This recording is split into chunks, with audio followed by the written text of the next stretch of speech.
Hey guys, welcome back to another video. Today we're going to be talking about running form and technique. Now this is going to be a pretty basic video, so we're not going to go into huge detail, but I think it will still be very useful for people getting into the sport and just want somewhere to start off with. But before we get into the structure of this video, I want to preface it by talking about how there's no such thing as perfect running form. Now if you're getting injured because of a specific characteristic of your running form, then maybe it's good to change it, but everyone does have a natural running form and you don't need to divert too far, although some things can help with it, so keep that in mind while watching this video. Now I want to keep this video quite structured, so we're going to first talk about debunking some myths in regards to heel striking and cadence. Then we're going to move on to talking about how smaller objects can rotate faster than a larger object in regards to like the arm and the leg swing. Then we'll talk about running being a pushing motion rather than a pulling motion, more on that later. Then we'll talk about contralateral pelvic drop, which is also known as hip drop. And then we'll talk a bit about core stability and then conclude the video from there. Now if this video ends up being helpful at all, please leave a like, comment below what you want to see next, and subscribe as well if you haven't yet.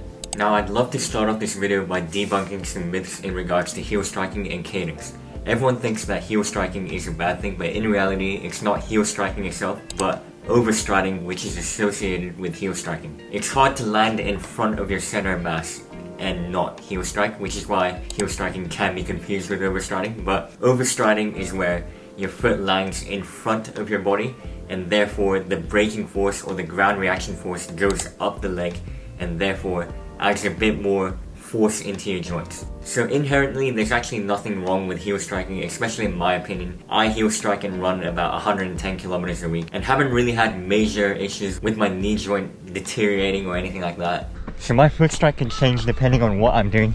So if I'm doing an easy jog, most of the time I'll be landing on my heel.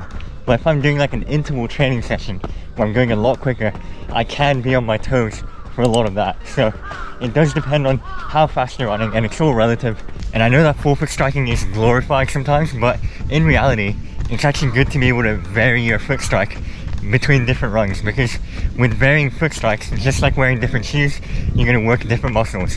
When you're forefoot striking, you're putting a lot of load on the lower posterior leg, and you're going to be working that Achilles tendon complex quite a lot, whereas you won't be loading that as much when you're heel striking. The other thing is about cadence, and a lot of people like to say 180 is the optimal cadence, but there's so many variations amongst the population in terms of your height, your leg length, the different lengths of your bones of your leg, the femur and the tibia and the fibula, also range of motion, and the list goes on.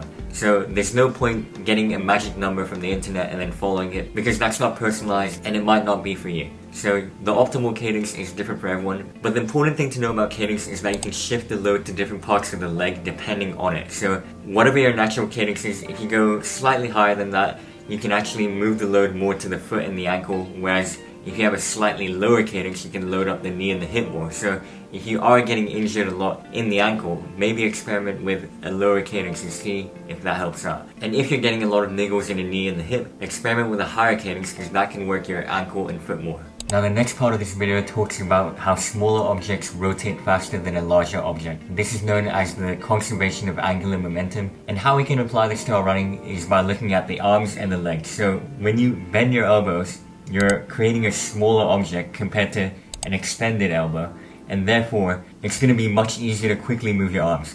And the important thing about that is that your legs usually follow your arms, so if you actually just increase the speed of your arm movement, you naturally start increasing your cadence as well, so your legs usually match your arms, and that can be helpful at the end of a race when you need to kick down and run a bit faster to finish off the race. The other thing to know about the arm is that the elbow is the main reference point, and if you want to cross over, it's totally fine as long as your elbow moves back and forwards rather than focusing on the arm. So you could theoretically run like this and it will still be perfectly fine as long as the elbow travels in a straight line from backwards to forwards. An example of bad elbow movement is if the elbow crosses over. So that's when you're creating unnecessary side movements, which is obviously distracting you from traveling forwards. One little bonus tip about the arms is that your arms are counter levers to your legs. So like I said, whatever your arms do, your legs are going to copy. So if you move your arms forward too much, your legs are going to move forward as well. So make sure you think about your elbows moving backwards and pushing it back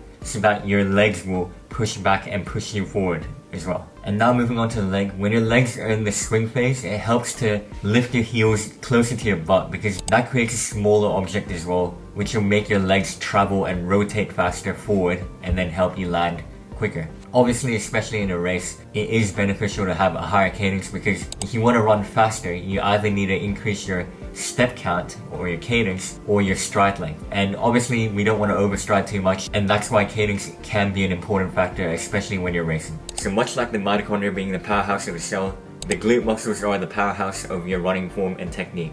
So therefore, you want to make sure you're utilizing your glute as much as possible and make sure they're activated. Now, one way to use your glutes more is to make sure you think of running as a pushing motion where you push backwards and therefore go forwards rather than clawing the ground and then pulling yourself forward.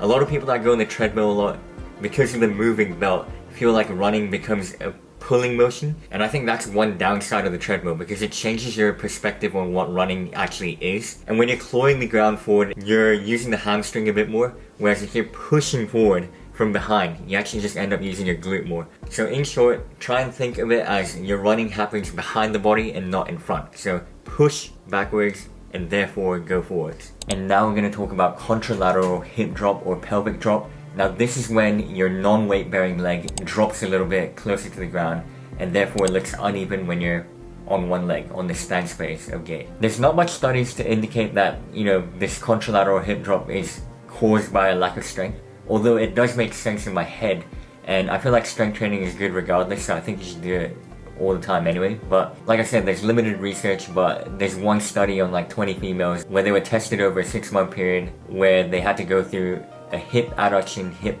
abduction, and clamshell exercise routine, and over the 6 months they had improvements in terms of less pelvic drop when running. There's obvious limitations to the study, like it was from ages ago now, and also it was only done in female subjects. It was also a small sample size of like 20 or 21 or something like that. There's also potential, learning adaptations because they kept on doing the same test. So I feel like if you have to do the same test a lot of times over a 6-month period, you're going to get better naturally at that anyway. So I feel like that might have skewed the results a little bit, I guess. And also with the intervention just being 6 months, it's not really looking that long term. So definitely take the results of this study with a grain of salt, but take what you will, do a bit of strength and try and make sure your hips aren't, dropping every step, because I feel like the elite athletes are pretty stable and you don't see them like going like that. Now the final point we're going to talk about today is core stability. I think it goes without saying that a stable trunk with moving limbs is like ideal for running. You don't want to waste energy on like random movements of your trunk, and you just want your arms to move and your legs to move. So doing a ton of functional core exercises where you focus on having a stable core with like moving limbs can be a good thing. But also just general core exercises would definitely help as well. And I feel like when you look at a lot of elite runners, you just don't see the core, like this part, move at all. Yeah, it just looks beautiful when you watch it. But again, there's no such thing as perfect running form, but there are characteristics that are correlated with good running performance. Another thing I want to add is doing strides can be beneficial because when you're running fast, you're forced to run with better running technique. So maybe doing like 4 by 15 second strides where you accelerate at the end of the run can benefit your form because you're forced into that high speed, good technique kind of motion, which will hopefully become implemented to your muscle memory for when you actually need to use that speed and run with good form. But that does also mean that technically, if you're not running race pace or anything quick, you could get away with less elegant running technique. But I guess the only reason why you should work on it is if you're getting injured from your easy run bad technique. But I'd say if it ain't broke, don't fix it, so only change it if you're getting injured. And from my experience, I feel like when I jog, my running form doesn't actually look that good, but when I run faster and when I get to that tempo or race pace, that's when I feel like my running form comes together a bit nicer and it looks a bit more smooth. Now the reason why I'm making this video is I think I got a comment about my running form recently, and I feel like when I first started running, my form was terrible and it makes me cringe just looking back at my running form. I'll put a few clips up even though I'm quite embarrassed of it, and it's cool and all that I gave so many tips in this video that might be helpful, but the one thing that helped me the most anecdotally is by looking at elite runners run so much. Like, a lot of people already know I'm a big fan of running and I watch running all the time, and I feel like just looking at people that seem to have good running form and trying to emulate it when I'm running has helped the most. And I haven't really done any special running drills or gone to get a biomechanical assessment or anything like that. I feel like I just watched a lot of running and tried to run like my favorite runners. So definitely give that a go. And like I said at the start of the video, there's no such thing as perfect running form. Another good example of this is that some people have a different length between their right and left leg. And to be honest, everyone does, but to certain degrees. And for the people that have a huge difference in terms of leg length between the left and right, will obviously have more pelvic drop inevitably on one side, and therefore, because our arms are counterlevers, we might have to compensate by turning a bit more in the trunk as well, which is going to be natural. Your body naturally does what's most comfortable and efficient anyway, for the most part. So you'll see that there's huge variations in running form in elite athletes, and you don't have to look like the best runner in the world, whoever that may be. And just tweaking small things can go a long way, just because you're taking tens of thousands of steps when you're running. And if you can even be 1% more efficient in every single step, it goes a long way for like a 10k race, half marathon, marathon. So think of it that way. Small tweaks, big results. Don't stress about changing your running form drastically. Be happy with where you are and think about it as a whole process. Don't rush and have a good time. Thank you for watching, and I'll see you in the next video.